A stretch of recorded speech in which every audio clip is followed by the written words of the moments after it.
অনেক দূরে পাহাড় আর নদীর মাঝে ছিল এক রাজ্য, নীরবপুর। রাজ্যটা খুব সুন্দর ছিল, কিন্তু নামের মতোই মানুষগুলো ছিল নীরব।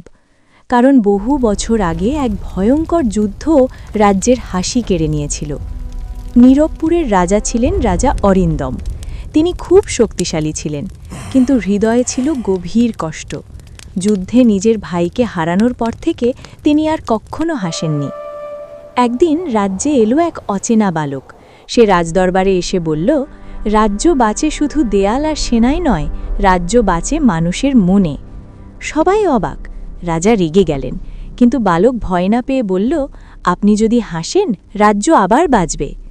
সেই রাতে রাজা রাজ্যের ছাদে উঠে অনেক দিন পর আকাশের দিকে তাকালেন। তার চোখ দিয়ে এক ফোঁটা জল পড়ল, আর সেই জলেই ভাঙল নীরবপুরের অভিশাপ। পরদিন রাজা দরবারে এলেন, মুখে হালকা হাসি।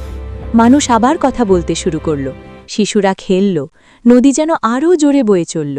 নীরবপুর আবার বাঁচল, আর মানুষ বুঝল, একজন রাজার মন বদলালে পুরো রাজ্যের ভাগ্য বদলে যায়।